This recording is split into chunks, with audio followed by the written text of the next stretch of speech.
Imagine a London in the 1960s, a city swinging to the rhythm of the Beatles and Carnaby Street fashion. Now picture the two most famous men in that city. They aren't pop stars or movie idols, though they count Frank Sinatra and Judy Garland as friends. They are identical twins, dressed in immaculate tailored suits, photographed by the legendary David Bailey, and treated like royalty in the West End's hottest nightclubs. To the public, Ronnie and Reggie Kray were charming, self-made celebrities, but behind the glamour, they were something far more terrifying: the rulers of London's underworld, killers who built an empire on fear. This is the true story of their rise and ultimate fall, a tale of two sides to the same coin. The story of the Krays begins not in a posh penthouse, but in the gritty East End. Ronald and Reginald Kray were born in Hoxton, London, in 1933, with Reggie arriving 10 minutes before his brother. Their family was typical of the area, but from the start, the twins were different. They shared a bond so intense that they seemed to operate as one unit.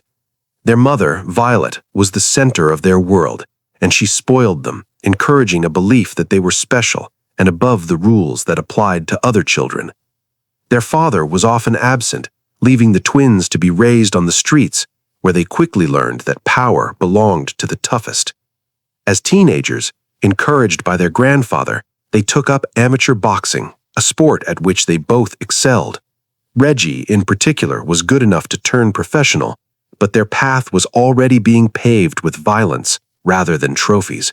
They were building a reputation not just for their fighting skills in the ring, but for their ferocity outside of it. Any chance of a legitimate career was shattered by their time in the British Army. Called up for national service in 1952, they reported to the Royal Fusiliers, but made it clear they had no intention of following orders. After just a few minutes, they tried to desert, and when a corporal tried to stop them, Ronnie punched him so hard he seriously injured him. This act of defiance led them to a unique and infamous piece of history. They became two of the last prisoners ever to be held in the Tower of London. From there, they were transferred to military prisons, where their behavior spiraled out of control. They set their cells on fire, assaulted guards with everything from hot tea to a vase, and even escaped briefly before being recaptured. The army eventually gave up on them, handing them a dishonorable discharge. Now back on the streets with a taste for rebellion and a record for violence, the twins were ready to take on the world. With their boxing careers finished, the Krays turned to crime full-time. They took over a rundown snooker club in Mile End, which became the headquarters for their growing gang, known simply as The Firm. Their business model was simple and brutal: protection rackets. They would threaten shop owners and pub landlords, demanding money in exchange for protection from the very violence they themselves would inflict if payment wasn't made. It was extortion, and it was incredibly profitable. By the end of the 1950s, their empire had grown to include armed robbery, arson, and hijacking. A significant step up came in 1960 when they acquired a nightclub in London's West End called Esmeralda's Barn. This was a turning point. They were no longer just thugs from the East End. They were nightclub owners in the heart of fashionable London. Esmeralda's Barn was the key that unlocked the door to swinging 60s celebrity. The club became a playground for the rich and famous. Soon, the Kray-Krins were mingling with the biggest stars of the era. Actors like George Raft, Diana Dors, and Joan Collins were seen in their company. Singers like Shirley Bassey and Liza Minnelli socialized with them. Perhaps most famously, they befriended the American icon Judy Garland. In one incredible moment, Garland was invited back to the Krays' family home in Bethnal Green, where she sat at their mother Violet's piano and sang Somewhere Over the Rainbow. To the outside world, the Krays were glamorous, powerful, and connected. They were photographed for Vogue by David Bailey, projecting an image of cool, masculine sophistication. They were living proof that two working-class boys could make it to the very top. But this glittering facade was a deadly illusion. The fame and the suits were a cover for a brutal criminal enterprise that operated on a simple, vicious rule: total respect or total retribution. The 1960s saw their violence escalate from threats to murder. Their first major killing happened in broad daylight. A rival gang member from South London, George Cornell, had insulted Ronnie, calling him a fat poof. It was a fatal mistake. On 9th March 1966, Ronnie walked into the Blind Beggar pub in Whitechapel, a place packed with people. He walked straight up to Cornell, who was sitting at the bar, and calmly shot him in the head. The pub fell silent.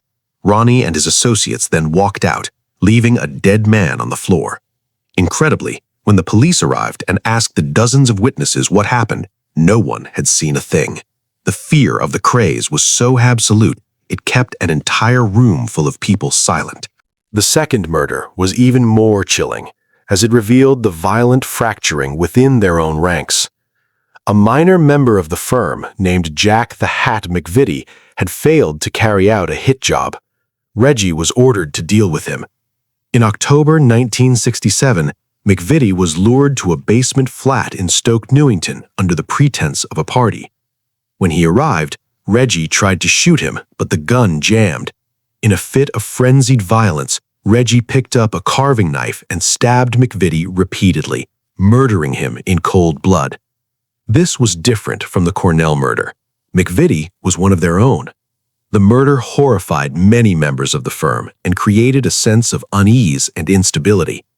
The invincible, united front of the craze was beginning to crack. For years, the craze seemed untouchable, protected not only by fear, but also by a web of powerful connections. This was most evident in a massive scandal in 1964 involving a conservative peer named Lord Boothby. The press got wind of Ronnie's homosexual relationship with Boothby, a huge scandal at a time when homosexuality was still illegal. But instead of bringing the craze down, the scandal backfired. Lord Boothby used his power and connections to threaten the newspaper, which was forced to issue a public apology and pay a huge settlement. The craze had stared down the British establishment and won, making them seem utterly invincible. Their motto seemed true: they were untouchable. But their luck was about to run out. Scotland Yard had not given up. A determined detective named Leonard Nipper Reed had been building a case against them for years, painstakingly trying to find witnesses who were no longer afraid to talk. After the McVitie murder, the wall of silence finally began to crumble. Members of the firm, terrified by the random violence and facing long prison sentences themselves, started to turn against their bosses. On 8th May 1968, the police made their move. In a series of coordinated raids, Ronnie and Reggie Cray were arrested, along with 15 other members of their gang. The reign was over. Their trial in 1969 at the Old Bailey was a sensation. The glamour was gone, replaced by the grim reality of their crimes. After a lengthy hearing, the jury found them guilty of the murders of George Cornell and Jack McVitie. They were both sentenced to life in prison, with a recommendation that they serve no less than 30 years. It was the longest sentence ever handed down at the Old Bailey at that time. The judge's words marked the final, brutal end to the legend they had so carefully constructed. The celebrity gangsters were now just 2 inmates.